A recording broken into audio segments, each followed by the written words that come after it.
미주교회협회 안교 교과 방송에 오신 여러분 모두를 환영합니다. 이번 주 교과 주제는 제10과 말세를 만난 우리에게입니다. 이번 과 기억절 말씀입니다. 그들에게 일어난 이런 일은 본보기가 되고 또한 말세를 만난 우리를 깨우치기 위하여 기록되었느니라. 그런즉 선줄로 생각하는 자는 넘어질까 조심하라. 고린도전서 10장 11절, 12절 말씀입니다. 성경에 기록된 과거의 여러 사건들과 이야기들은 성경 예언을 해석하는 데 큰 도움이 됩니다. 특별히 소돔과 고모라, 대홍수와 같은 이야기들은 마지막 날을 위한 다니엘서와 요한계시록의 예언을 명확하게 이해할 수 있는 폭넓은 토대를 제공합니다. 이번 한 주 동안 우리는 이러한 사건들을 살펴보며 다음과 같은 중요한 내용을 배우게 됩니다. 첫째, 마지막 날에 대한 예언을 연구할 때 그리스도가 예언의 중심이심을 깨닫게 됩니다. 둘째, 하나님께서는 세상에 임할 심판을 알려주시며 우리가 그것을 살펴볼 때에 그분의 의로우심을 느끼게 됩니다. 셋째, 소돔과 고모라 그리고 대홍수의 사건들을 함께 살펴보며 그 당시에 죄악에 빠지지 않도록 주신 경고를 되새기며 그리스도를 의지하게 됩니다. 이제 일요일 주제로 들어가도록 하겠습니다. 그 전에 잠시 기도하겠습니다. 사랑의 아버지 하나님, 오늘도 주의 성령께서 저희 마음과 영을 깨우쳐 주시기를 간절히 간구합니다. 겸손히 주의 음성 듣기 원하오니 성령 하나님 저희 마음속에 임재해 주시옵소서. 귀하신 예수님 이름으로 기도합니다. 아멘. 6월 1일 일요일 주제는 어린 양의 진노입니다. 요한계시록 6장 12절에서 17절에는 어린 양의 진노에 대해 이렇게 언급하고 있습니다. 계시록 6장 16절과 17절의 말씀입니다. 산들과 바위에게 말하되 우리 위에 떨어져 보좌에 앉으신 이의 얼굴에서와 그 어린 양의 진노에서 우리를 가리라. 그들의 진노의 큰 날이 이르렀으니 누가 능히 서리요 하더라. 이 성경절에서 멸망당하는 죄인들은 그 어린 양의 진노와 진노의 큰 날이 이르게 되었을 때에 누가 능히 서겠느냐고 절규합니다. 그들은 그들에게 이르러 온 일에 대하여 놀라며 이게 무슨 일이지라고 하지 않습니다. 대신 어린 양의 진노의 날을 언급하는 것을 보면 그들이 이 일에 대해 어느 정도의 지식이 있었음을 짐작할 수 있습니다. 그런데 여기서 잠깐 한 가지 의문이 듭니다. 우리가 아는 그리스도를 나타내는 어린 양이라는 단어의 개념은 어떻습니까? 한없이 자비하시고 인자하신 하나님을 떠올리게 되는데요. 그 어린 양이라는 단어와 진노를 합쳐서 어린 양의 진노라고 하니 뭔가 잘 어울려 보이지는 않습니다. 하지만 이 개념은 죄는 미워하시되 죄인은 사랑하시는 하나님의 성품을 생각하게 되면 충분히 납득이 갑니다. 하나님은 단 한 명의 죄인도 죄 가운데 그대로 멸망당하는 것을 원치 않으십니다. 그러기에 독생자 예수까지도 내어주셔서 우리를 구원하기 위해 하실 수 있는 모든 일을 다 하셨습니다.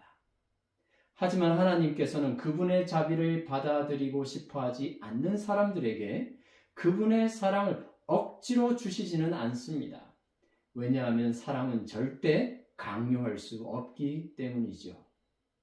하나님께서는 세상 끝이 이르기 전에 구원의 복음이 이 땅 모든 민족에게 전해지게 하십니다.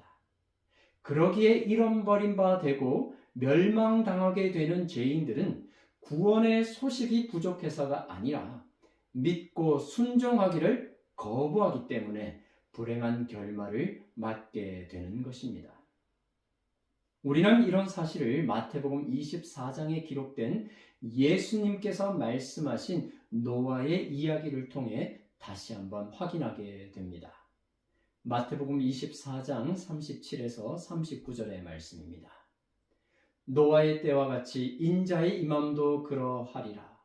홍수전에 노아가 방주에 들어가는 날까지 사람들이 먹고 마시고 장가들고 시집가고 있으면서 홍수가 나서 그들을 다 멸하기까지 깨닫지 못하였으니 인자의 임함도 이와 같으리라. 노아 시대에 이르러 온 대홍수 때에도 정보가 부족해서 사람들이 멸망당한 것이 아니었습니다. 하나님께서는 노아를 통해 방주를 만들게 하셨고 노아는 믿음으로 순종하여 120년 동안 방주를 만들며 구원의 길을 전파하였습니다. 방주가 지어지자 하나님께서는 모든 동물들을 암수 한 쌍씩 혹은 7쌍씩 방주 안으로 이끄셨습니다. 이 사건은 노아의 기별을 더욱 힘있게 하였습니다. 하지만 결과는 어떠하였습니까? 오직 노아와 그의 가족만이 방주에 들어가 구원을 얻게 되었습니다. 우리는 예수님의 말씀을 마음에 새겨야겠습니다. 마태복음 24장 37절 노아의 때와 같이 인자의 임함도 그러하리라. 결국 이 세상 마지막 때에 악인들이 멸망의 길을 가게 되는 것은 정보가 없어서가 아니라 믿기를 거부하기 때문입니다. 이러한 현상은 말세가 가까울수록 더욱더 많은 사람들의 마음에 두드러지게 나타나게 될 것입니다. 이제 오늘의 교과 내용을 묵상하고 적용하는 시간을 갖도록 하겠습니다. 묵상을 위한 질문입니다. 우리는 인생이 얼마나 빨리 지나가는지 알고 있습니까? 그렇다면 재림의 때는 얼마나 속히 올까요? 여러분의 시간은 얼마나 빠른 속도로 지나갑니까? 우스갯소리로 10대 어린 때에는 시속 10마일의 시간이 지나가지만 30대에는 시속 30마일로 70대에는 시속 70마일로 시간이 지나간다고 합니다. 환경과 상황에 따라 흘러가는 시간의 속도가 달리 느껴질 수는 있겠으나 분명한 것은 시간이란 단 한순간도 멈추지 않고 빠른 속도로 지나간다는 것입니다. 그래서 성경은 이렇게 말합니다.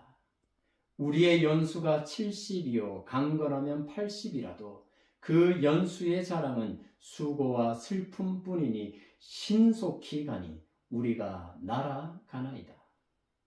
그런데 우리가 기억해야 할 것은 시간이 흐를 때에 온 세계가 절대 그대로 멈춰 있지는 않다는 것입니다. 여러분 모두는 식당에서 음식을 주문하고 주문한 음식이 나올 때까지 기다려 본 적이 있을 것입니다. 음식이 빨리 나오면 좋겠지만 그렇지 않을 때에는 기다리는 시간이 평소보다 더 더디 흐르는 것처럼 느끼실 것입니다. 하지만 주문한 음식을 내오기 위해 분주하게 움직이며 요리하고 있는 주방에서는요, 훨씬 빠른 속도로 시간이 흐를 것입니다.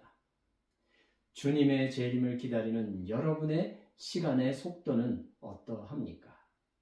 온 하늘은 우리의 구원을 위해 분주히 힘쓰고 있음을 묵상해 보면 참 좋겠습니다. 저와 여러분의 생애도 다른 사람의 구원을 위해 할 수 있는 최선을 다하는 삶이 되면 참 좋겠습니다. 우리가 이처럼 복음 사업에 열정을 다해 살아간다면 재림을 기다리는 우리의 삶은 결코 더디거나 답답한 시간이 아니라 보람 있고 의미 있는 시간으로 가득하게 될 것입니다. 이제 적용을 위한 질문입니다.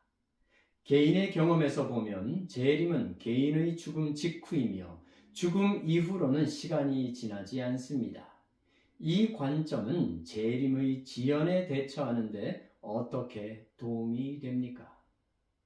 여러분도 이런 경험이 있으실 것입니다. 지친 하루를 마치고 잠자리에 들었는데 언제 잠이 들었는지 모르게 깊이 잠들고 눈을 떠보니 분명 방금 침대에 누운 것 같은데 어느새 아침이 되어 있는 것입니다. 재림을 기다리다 죽음의 잠을 든 이들도 마찬가지일 것입니다. 시간이 얼마나 흘렀는지 모른 채 어느 순간 주님의 음성에 눈을 뜨게 되는 그 순간, 그날이 바로 부활의 아침이 되는 것입니다. 그들에게는 주님의 약속, 내가 진실로 속히 오리라는 말씀은 문자 그대로 이루어지는 것입니다. 하지만 믿기를 거절하는 이들에게는 내가 속히 오리라는 주님의 약속이 한없이 지체되는 것처럼 보일 수 있습니다. 그들은 재림이 지연된다는 이유로 자신의 불신을 합리화하며 이렇게 말합니다. 먼저 이것을 알지니 말세에 조롱하는 자들이 와서 자기의 정욕을 따라 행하며 조롱하여 이르되 주께서 강림하신다는 약속이 어디 있느냐? 조상들이 잔 후로부터 만물이 처음 창조될 때와 같이 그냥 있다 하니. 우리 주님께서는 결코 지체하지 않으시고 하나님의 정하신 시간에 분명히 오실 것입니다. 다만 그분의 재림이 지체되는 듯 보이는 이유는 성경은 다음과 같이 그 이유를 설명합니다. 주의 약속은 어떤 이들이 더디다고 생각하는 것 같이 더딘 것이 아니라 오직 주께서는 너희를 대하여 오래 참으사 아무도 멸망하지 아니하고 다 회개하기에 이르기를 원하시느니라. 베드로후서 3장 9절의 말씀입니다. 우리 주님의 재림은 결코 지체되지 않으며 하나님의 정하신 때 반드시 이루어질 것입니다.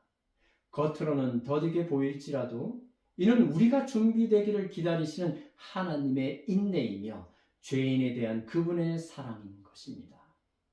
그러므로 우리는 그 은혜에 감사하며 하루하루 성령의 인도하심에 따라 살아가면 참 좋겠습니다. 오늘도 깨어 기도하며 신실한 하나님의 자녀로서 주님과 동행하는 삶을 살아가면 참 좋겠습니다. 함께 기도하겠습니다. 사랑의 아버지 하나님, 지체치 않고 속히 오시겠다는 주님의 약속으로 인해 감사드립니다. 재림의 약속을 입술로만이 아닌 진실된 삶으로 믿고 준비하는 우리 모두 되게 하여 주시옵소서. 세상에 없어질 것에 우리의 마음을 두지 않고 영원한 하늘에 우리의 소망을 두며 살아가게 하여 주시옵소서. 귀하신 예수님 이름으로 기도합니다. 아멘.